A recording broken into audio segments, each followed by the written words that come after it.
Okay then, this is Mind of the Multiverse, written by me, A.D. Cox. Okay, this is Chapter 1, Surreal Geometries. Verse 1, The Office of Sound.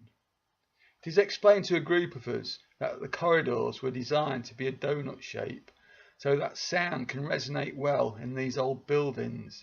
This may be good for listening to music being performed and while choirs sing, but in certain parts of these buildings you can be inundated with all the unwanted sounds throughout the building, creating an acoustic confusion with the mingling of all the echoes generated throughout the building.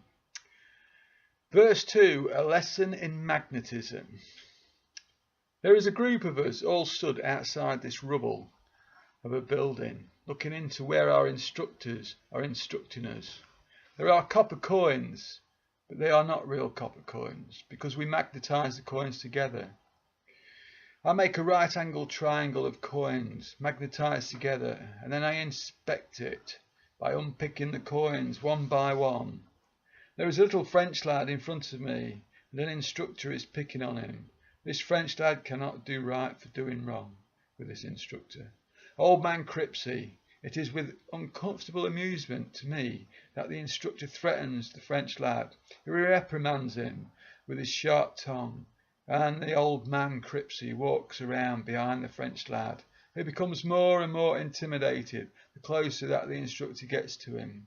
I witness the old man Cripsey frown and glare of displeasure, focused on the little French lad, repulsing him like a magnetic detraction. Verse 3, the scene.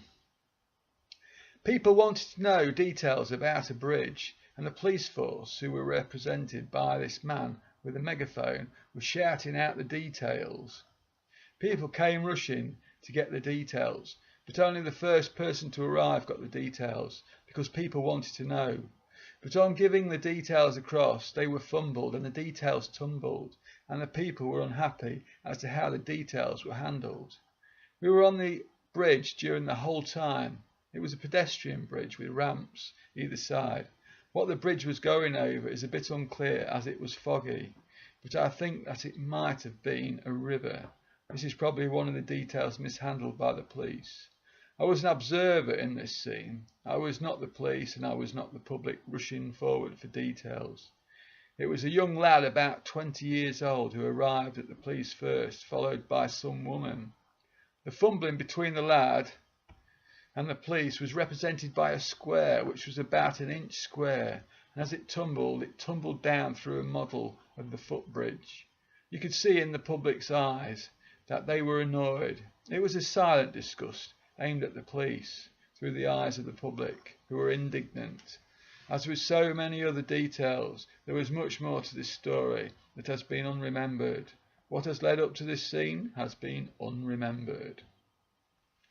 Verse 4, our changing earth. I watch the people.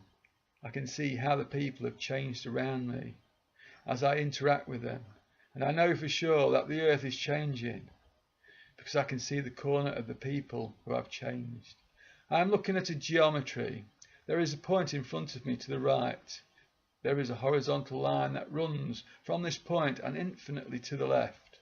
There is another line running from the same point which is also infinitely long, and this makes an acute angle with the horizontal line. The point is the vertex of the acute angle. There is an arc centered at the vertex point, and this arc joins the two lines as a symbol of an acute angle. This angle is the corner of people who have changed. This angle is getting larger, and one day it will become obtuse. Right, chapter 2, the lovely lady. Verse 5, a female perspective. This girl is writing, and the structure of her writing is tied up into her hair. Her hair is dark with a ponytail. High up onto the top of her head. Carefully she is crafting and brushing her words as she bunches up her work, and then she ties it up into paragraphs, laying it all out into her hair. She has beautiful layers. She is pretty, you see. Verse 6, cheeky Miss Cupcake. There are two types of fruit. There are the natural fruits, then there are the fruits with bad attitude. These fruits have been used to cook with. At first I only eat with natural fruit. It is often cooked and prepared in cakes, but then there becomes a shortage of natural fruits, and I get some cake that is made from bad attitude fruit. It is a squidgy peach cake. Two sweet squidgy peaches are joined together in a cup. I take the sticky, sweet and juicy peaches of cake out of its cup, and I taste just how good the bad attitude peaches both are in this cake. And they are so nice, and they are so naughty that I swear, and I savour this flavour as it goes to my head. I eat it all up, and it's a pleasure in bed. Verse 7, a passionate piece of work. We are throwing each other round, and I am passionately shouting, I love you. You see, she has a dark side, and I have no fear for her. I am working on her. I keep shouting, I love you, and I keep throwing her around. And she is love, and I am love. There are people watching us, and I never let up, violently expressing my love for this girl. She is dressed in blue, and I throw her around and shout out, I love you. I say, watch this. I set it up. I make the white arms of this girl lash out. I make the white arms of this girl swing out and hit my face so hard. And she is alarmed, and she is ashamed, and she is so sorry. You see, I say to the people, you see, I say so passionately, you see. Verse 8, well, swallow me up. This woman who is obsessed was on the news. The report just said that she gave flowers by the hundreds, and there was a lorry full of flowers being shown on the television. It said that she had an in-depth knowledge of flowers and that she knew the names of all the flowers in Latin. She would give these flowers to people that she was obsessed with. I was just reading about her in the newspaper while I sat down on the ottoman. The ottoman gave way and I fell through it. Chapter 3, Medical Marvels. Verse 9, the waiting room. I'm in a waiting room. It is an old-fashioned Victorian waiting room. There is a bloke who walks through uttering something, and I call him a silly bugger, quietly, so that he does not hear me, and he disappears behind a glass panel. There is someone else in the waiting room with me, but I'm not sure who that is. Suddenly there is a continuous ring, like a glass has been tapped and someone is running a wet finger around the rim of the glass. A big friendly Alsatian dog jumps on me. The glass ringing is in his big ear. I'm in a waiting room and I'm not waiting for anything. I'm waiting because that's what you do in a waiting room. Verse 10, babysitting blues. I was put into a position where I had to look after a baby. The parents just went off without taking their baby, and I was left with this baby in the street. I could not just leave the baby. Somehow I found myself in someone's house, and these people were fussing the baby. I felt guilty that I had not looked after the baby properly. I had a meltdown and exclaimed, I can't look after the baby, I'm only 22. Not really, I'm 51. The people laughed at me, and I said, I need to get the police. Does anybody know whose baby this is? Nobody knew the parents of the baby. Verse 11, working from a paternity drive. I am a medic, and I am at the medical centre with all the other medics. I have only just got back to the medical centre from injecting an animal. It was a cat or a dog or a lion or something like that. So the other medics are looking on the paternity drive to find that they need to go out to give the animal that I have just injected another injection. I've done a right side injection, and now they say that they need a left side injection. I think to myself, good luck with that one. I've done my injection. I hear one of the medics say, yeah, well, we can soon give it an injection. And another medic says, yes, but the poor thing, it's only just had an injection. So the medics asked, where do we have to go? I hear the reply, number 10, the party house. You know, the house around the corner at the top. Then there was a realisation. Oh, you mean number 11, the animal house. Well, that's what we call it. So they go off to this house. And as they do so, I think to myself, I'm going to have a look at this paternity drive. So I see the screen, and with skulls and crossbones, and it's set out like a computer game, Space Invaders, all blocky black and white graphics. There is the Space Invaders are human skulls and the cross and bones, and I find this very amusing. Verse 12, a visit to a mental hospital. I'm at a place where there are cars parked everywhere. I'm looking for a parking space. I've found a space, but there is faded yellow markings on the ground saying keep clear. I have found another space, but I am blocking someone in here, so I'm still looking for a space. I'm in a documentary. I can hear a man's voice saying, this is a mental hospital for undeveloped and severe challenging behaviour. There is a massive underfunding. The funds have been cut by £150 million. I understand that it is the politician Ian Duncan Smith who is responsible for this travesty. The camera is sweeping across the ground where there are hundreds of crying babies laid on their backs. Their undeveloped heads are like spots.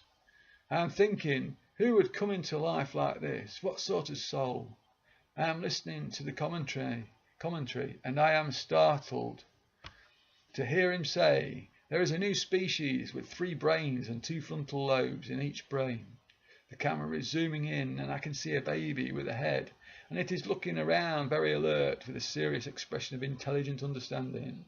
At the top of its head are 3 small brains externally visible, and each of these brains are in 2 parts. I understand that this is a new species of baby.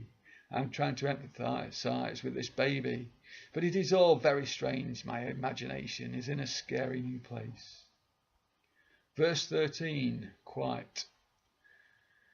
I'm a care worker in this building, and head nurse is saying conditions change, and that is why I do not always hand over all of the details. She's concerned whether she is doing the right thing here, and I reassure her, not knowing if she is doing the right thing here either. It is all a bit vague. I'm still quite new here, and so I still do not quite know what to do here. Verse 14, jaundice racists.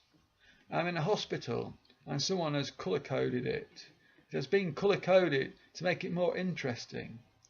There are white buildings and yellow buildings. I wonder if the powers that be can code it between Japanese and Chinese people, or is that too difficult?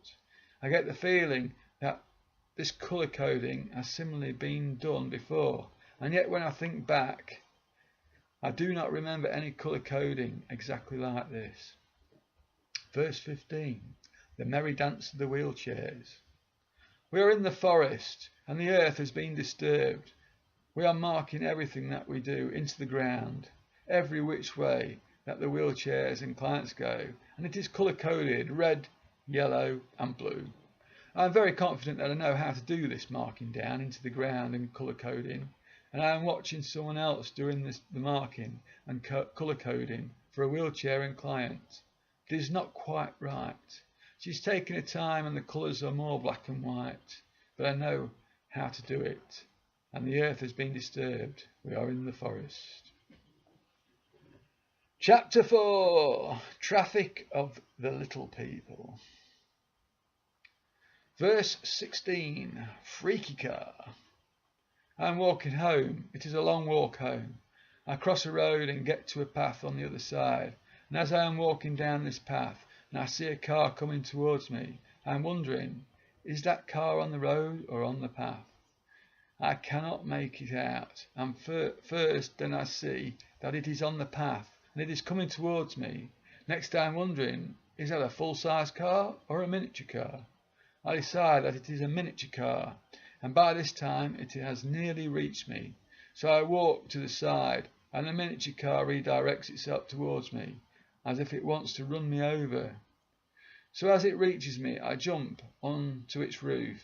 It is a silver four-wheel drive car with a black soft top. And as I am standing on the black soft top roof of this miniature silver four-wheel drive car moving along, there is a slightly robotic voice saying, "Stop." Every time I push my foot down on the black soft top roof, The robotic voice says, "Stop!" So I'm repeatedly pushing my foot down, and this creepy robotic voice is saying, "Stop, stop, stop, stop." So then we come to a full stop. Verse 17, the inspection. I'm at the job club. There is a lady who is taking the job club, who is informatively instructing us at this job club. So after the lady has headed the job club, and she has finished informing and instructing us all, I end up working with 3 women. So this is the collective that I am working with. We're all working in our various projects. My project is a light aircraft, and I'm there with my socket wrench, and I'm ratcheting up the nuts and the bolts of this white light aircraft. I'm not too sure about this light aircraft and all the work that I am doing on it, but I am having a good chat with the 3 women. I'm explaining to them that I really must be getting on with this job, because I really do not want to be in this job club any longer than I need to be. I tell them that it is not because I do not want to be chatting with you lovely ladies, but it is because I would really like to get out of this job club ASAP, as soon as possible. Whilst I am chatting to the ladies, I am tightening up the propeller. The propeller is a foot, which is on the end of a leg acting as a propeller shaft that in turn runs along the side of the light aircraft. I have my concerns about the mechanics of this propeller foot and leg shaft, only because I have tightened the foot up so tight that the ankle joint will not bend. I am thinking that when the propeller shaft is turning, the foot will kick the fuselage at the front of the aircraft. Although I am still not sure about the propeller foot and leg shaft, I have now finished my work on this light aircraft. I say to the ladies that I am done, and there is an agreement that they will have to be there when my work is being inspected. They have generously agreed to stay there at the job club whilst my light aircraft is being inspected. I am very grateful to these 3 ladies for putting themselves out for me like this. Verse 18, the Booze Bottle Brothers. I'm in the pub, the Bell and Ad. It is in Scotland. The family are here. There are many speeches. My mum and dad are here. I'm looking at some strange ornaments. They look like big round drunk men with strange hats on. They resemble short fat bottles of booze with screw top hats and label clothes. I look through the cupboard of booze, and this big loud lady asks me with a suspicious look on her face, "What are you doing?" I smile at her and tell her I don't even drink. She looks at me with a frown, as if to say, As she walks away, I delve deep into the drawer of drinks. Verse 19, when things go weird. I'm talking to my dad about football. He's sat down at the table and I'm across the way in a railway station. I'm talking about football, which I usually know nothing about, but I feel at this moment that I have something to share with him about the game. So as we are talking across to each other, so that everyone can hear our conversation, I surprise myself with my confidence on this topic. So I'm sat on this chair in this train station when I'm surrounded by a large number of football supporters. Bearing in mind that I know nothing about football, some bloke joins in a conversation with me about the game. I tell him I've got a confession to make. I know absolutely nothing about football. It was hard for me to admit this, but I feel better for being honest to the man. I'm sat there looking through a glass partition, and I can see a train in the distance down the tracks, wobbling from side to side slightly with speed, when suddenly it thunders through the train station without stopping. Each rattling carriage pulsates the station as they pass through with such speed and force that I am shocked. Why are there little vehicles following this train? I find myself voicing my sudden awareness that there are unruly convoys of small cars and trucks driving over and along the railway lines following the train that has just passed through. This is very surreal. They have no hope of catching up with the train. What are they doing? This has just got weird. And then there is a little vehicle crash. And now it has just got weirder. Verse 20, the cockles of my heart. I have my little white tub of cockles as I drive up in my massive motorhome. I make a wrong turn. Looking back, I see the arrow pointing to the double doors that I should have driven through, but I carry on driving on a pedestrian way. There are signs and symbols and arrows pointing here, there and everywhere as I drive even higher up the green slopes as I find myself in my motorhome, in the highest room in the house. I have a problem though. There is only parking for the disabled. I look around and all the parking spaces have disabled symbols on them. I take my sealed white round tub of cockles out of my pocket and place them on a table in this room before descending the steep decline in my motorhome down the green ramps. I'm aware of a large group of pedestrians outside this building. Then as I descend the steepness of the decline, it is so overwhelming, but I manoeuvre my huge motorhome, my massive motor, down this green cliff-like ramps. I know that I will meet the pedestrians ascending as I make my descent. I know that they will be going up into the room where my cockles are. I should really have put these cockles in the fridge. And here I am, driving down a pedestrian way. These are my thoughts, and I am unsure. Verse 21. Hearty Intel goes rogue. I remember seeing a flying train crash. I watched it as it came off its horizontal launch pad. The train was high up and essentially it was driven off a cliff. I watched it as the big clumbering mass arched down. I wondered what it was going to crash into at first, and then there was an unreal splash as two columns of water shot into the air and arced back in opposite ways to each other, like two chunky water snakes. I could hear almighty quenching sounds of the crash as it reached into the river water. I was excited that the train had crashed. It was in the direction where I was heading back, though, but then I felt guilty for being so excited about a disaster like this. So I was heading back, and I had my push bike with me. I had gotten off my push bike and was walking with it because the ground was grassy and uneven. I was dubious about going over this land because it was not a public space and I was not permitted to cross this land. I was not comfortable with trespassing, so as I got close to the crash site, I first heard a fuss and then some shouting, and I saw a military man pointing his rifle. It was not pointing at me. The military man was silhouetted up to the right of me on high ground, and he was pointing his rifle in the opposite direction to me as he was shouting and ordering aggressively to people who were out of sight from me. I thought, shit. He hadn't seen me, so I gingerly carried on making my way across the waste grassland, and then I was spotted.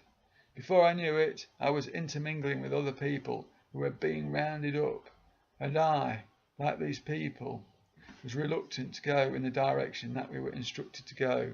So by now, I was walking without my push bike, and there was a woman who was watching me and was there to entice us all to go through this narrow pass to be detained. I recognised this woman. It was Hearty Intel. I went up to her and we connected. It seemed to me that she was not happy with her job role. She was having to round us all up like we were sheep and all. So together we made our exit incognito from this private wasteland and onto a more public space. Verse 22. This geezer and I. We was having a bit of a banter, this geezer and I. He had a thick dark sideburns and dark moustache and spoke in a gruff voice.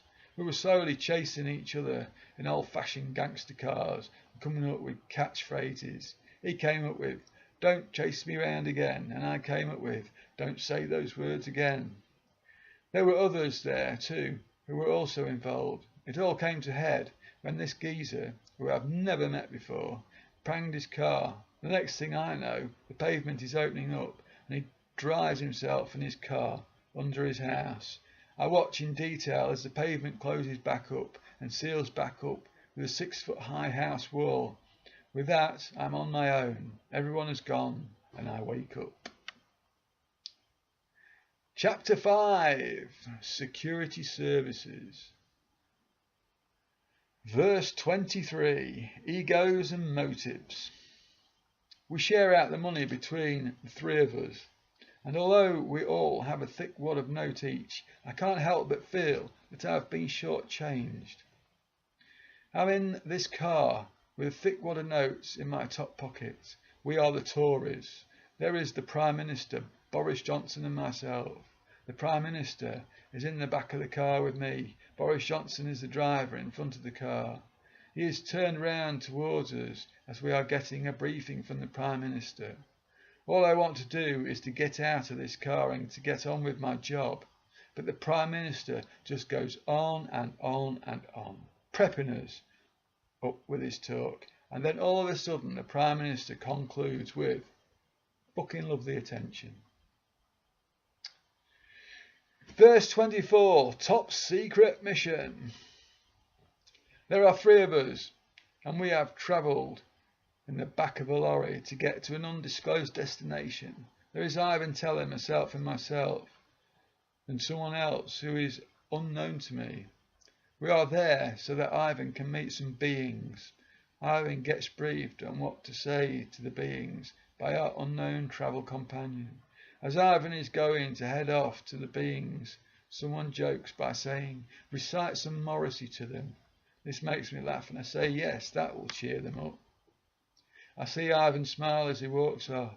Ivan arrives back, and he surprises me by giving me a chocolate bar. I'm thinking, does he not want a chocolate bar? Maybe he's on a diet. I am very grateful for this chocolate bar. I'm very grateful for this chocolate surprise, and even I'm surprised at how grateful I am. So I think to myself, calm down, lad. I throw the chocolate bar to a safe place in the back of the lorry before we all climb back into it for our return journey. Verse 25, dummy diversion. We are on motorbikes. I'm concerned about the intelligence services following me. As I am riding around, I avoid a scandal by taking charge of events. I place this dummy on a motorcycle, and this dummy is riding the motorcycle. I'm being followed a lot of the time. I think that someone is onto me, but I just keep getting away with anything. Verse 26, the strange man and the descent. I'm walking the street, and there is this lad waiting to cross the road. He has a cardboard box over his head. I'm thinking that he is dressed up in a fancy dress, but then he starts running down the road like he is running away from something. I can hear a baby crying. I'm thinking, has he got a baby with him? Then I realise that it is the lad with the box over his head who is crying like a baby. I end up freewheeling downhill through the village streets, looking out for traffic to avoid, so that I do not have to slow down. But the streets are empty, and as I am freewheeling rapidly, I lose my direction, and I do not know which way to go. Verse 27, suspicions. I'd walked past a crime scene earlier. The earth was dug up, and I never even noticed. I only found out that there was a crime scene there because I was walking back the same way as I had come, and the route was blocked off. I asked the lad, why is it blocked off? And he told me that a 7-year-old had been murdered there. I was shocked. I was stunned. I feel that there is more to this murder, and I am suspicious of the man who told me about this murder.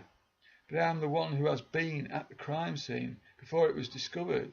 I am the one who has walked through those trees, and I imagine that it is my footprints that must be there. Verse 28, heading home for the weekend. I am driving this van back home from work. It is Friday evening, and the traffic is hectic. I am waiting at a junction to turn. After a while there is a gap in the traffic, and I observantly make my way forward, turning right across the lanes, down through the city streets, and I suddenly notice a massive articulated lorry taking up most of the road, coming from the opposite direction towards me, and I move my van over close to the city wall, and I squeeze between this Arctic lorry, which is an extra wide load. The vehicle has flashing hazard lights. I think that I can hear the lorry driver shouting at me, cursing me from his cab, but miraculously I managed to drive my van on through this gap. I'm still travelling, but I am on foot now. I'm making my way along a city wall. I come up to a drop at the end of this long city wall, and I notice the insect on the stone slab ground. They are long, black and wriggly, with pincers at both ends, like earwigs, but longer. I watch in amazement. That earwig has just jumped off the stone wall. With intention, it had hurled itself off. I watched the long body wriggle in free fall, which makes me laugh. I make out a path to descend the city wall, but I am aware that I still have got a long way to go before I am home. Chapter 6. Puzzles and Problems. Verse 29. Yellow and brown swirly chocolate pie and custard. It was a quiz on food. You had to answer the question in 2 parts. If you got the questions right, you got the food. I had my eye on a yellow and brown swirly chocolate pie and custard. There was a black lad, and I was being polite. I was wondering, did he want the pudding? I smiled at him as I made to hold the silver spoon and the yellow and brown swirly chocolate pie and custard. He was okay with me, and so I was thinking that it would be okay for me to have this pudding, but then I woke up before I could get a chance to eat it. Verse 30. A need for greed in the face of abundance. Dreaming of an abundance of words, the abundance of words was represented by the word all, which sat on top of a pile of other words, and these words became a slice of bread. So I ate the slice of bread, and the problem was solved. Verse 31. This is out of order. I get into trouble with the police. I blame it on the ginger-haired lass. There are a few other people involved also. I cannot remember much about the incident, but it is the ginger-haired lass that ropes me into this incident, and then the police make an example of me because I gave them some cheek. This whole episode takes months to deal with us, with the court and everything, and it is still not done with yet. I don't even remember the incident. I get done for disorder, but I would not have been there if it was not for the ginger-haired lass. I think that maybe they are making an example of me for pleading not guilty. Verse 32. Get over yourself. I go round to this party, all the tables are used. There are no places to sit around the table with everyone else, so I find a seat with a separate table. I'm not keen to be at a table on my own at first, but I notice that other people are still arriving at the party, so I'm okay with it. So as other people are still coming in, Big Bob has got a deck chair, and he's having problems with it, as he is very large and extremely overweight. So as he sits down onto his deck chair, he is also underneath the deck chair too. And as he sits on himself, I am just witnessing this, as Bob is both sat on the deck chair and also on the ground underneath it. I do not look at Bob sat on the deck chair. I just know that he is. But I watch Bob underneath the deck chair, rolling over on the ground and freeing himself from under himself. It is not strange to me that Bob is in 2 places at the same time, because that is something that Bob is likely to do. I am just concerned to see if Bob can get free from himself. Verse 33. Checkmate. I'm on the shop floor, joining in with the task of the day, getting the stock put away into the stores and generally making myself look busy. The Queen is also working on the shop floor with us, so we are all really making an effort to get our jobs done. But I cannot help but take time out to watch Philip Duffy, who is energetically getting the stock of shoes, which are all in their boxes, down a hatch and into a basement below. Philip is firing the boxes. He is throwing the boxes. He is pushing and shoving in all manner of ways to energetically get these boxes of shoes down into the basement below. Then the boxes get stuck in the hatch, and another woman joins in, and she is jumping on the boxes when she starts to fall through the hatch. The shoe boxes are eating her up, and she is in a shock that she is sinking when the Queen intervenes to get the woman out of the hatch. But the woman becomes still. She is now up to her waist, and she dares not to move. She is terrified. She has a look of terror on her face, and I am laughing to myself at the spectacle, as the woman is shocked at her situation, and the queen knows not what to do, as precariously the woman is in limbo. She's in balance with the boxes of shoes in the hatch, too afraid to move for fear of falling through the hatch down into the basement below. Verse 34, perversions of time. I'm out with the Markness and this lass. We are all messing about, or as they say in the US, goofing around. I say, ooh, I'm in love with electronics. I love cookers and all electrical appliances as I start to kiss the 12-inch dial of a white kitchen clock and put my arms around it. This lass says, no, I don't think that you are quite there yet. Unconvinced of the authenticity of the actions of such a perversion, she smiles at the absurdity of me being sexually attracted to electronic equipment. Verse 35, looking for the solution. B equals, open bracket, a minus x, close bracket, divided by y plus z. I am going through tests. Doctors say that it is a miracle that I am still alive. To myself, I thank the Prime Creator that I am still alive. I feel special that the doctors don't know how I have survived. I take this as a sign that I am in this life with a mission to do, and that I am not meant to be taken out just yet. I still don't know if I had an incident or if I just had some kind of stroke or seizure. I've been out for a walk and now I have some maths problems to do. The nurse said I have got some times tables for you to do, but these problems are more than just times tables.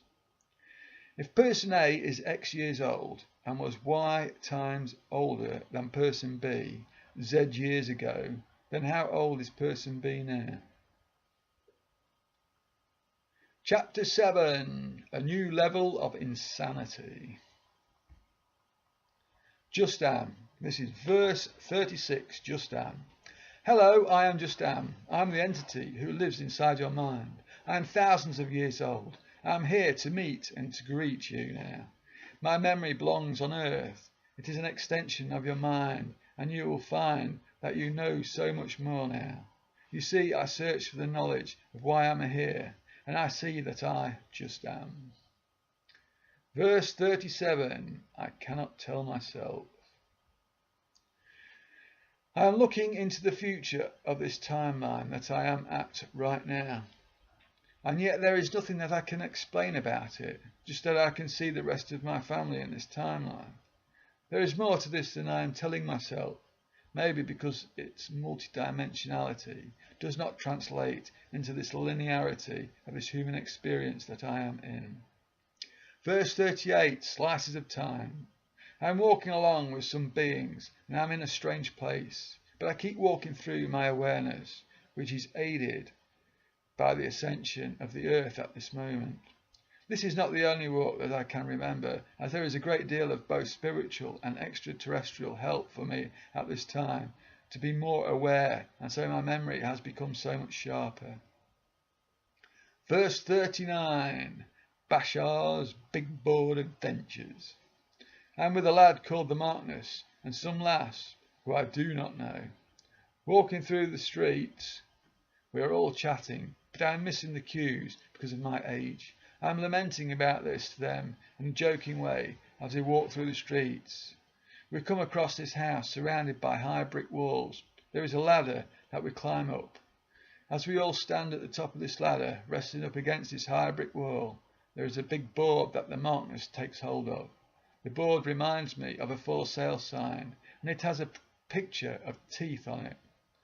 They are the bottom row of teeth with a transparent cover over it, with which the Markness is picking up and then placing it back down over the background picture of the teeth. He does this constantly. I think that the transparent cover has a picture of teeth on it also. It might be the top set of teeth. It is something to do with the Sasani alien from the future called Bashar. Verse 40. Music is my passion. I'm in my bedroom and it is going to be decorated. There are musical instruments in my bedroom with deep varnished wood on cellos and violins. I throw a new string into the table and it springs open from the circle that it is wound into, and I am aware of Alison from The Shining Show when she says, "Well, it's clear what you are into," and she laughs. Verse 41, from the oblivion, through the forest of dreams, and then up onto the astral plane. I find it incoherent and memoryless, because as I wake, I wonder where I have been, where have I been? This is the second time tonight that I've done this trip. My eyes are bleary and I have not got the foggiest. Verse 42, the memorylessness of a knowing. I'm at one with all, that is. I feel that I had an interaction, and I recognise this not through a memory, but through a knowing. It is difficult to place myself as to where I have been, because I'm suddenly not there anymore, and the knowing has gone.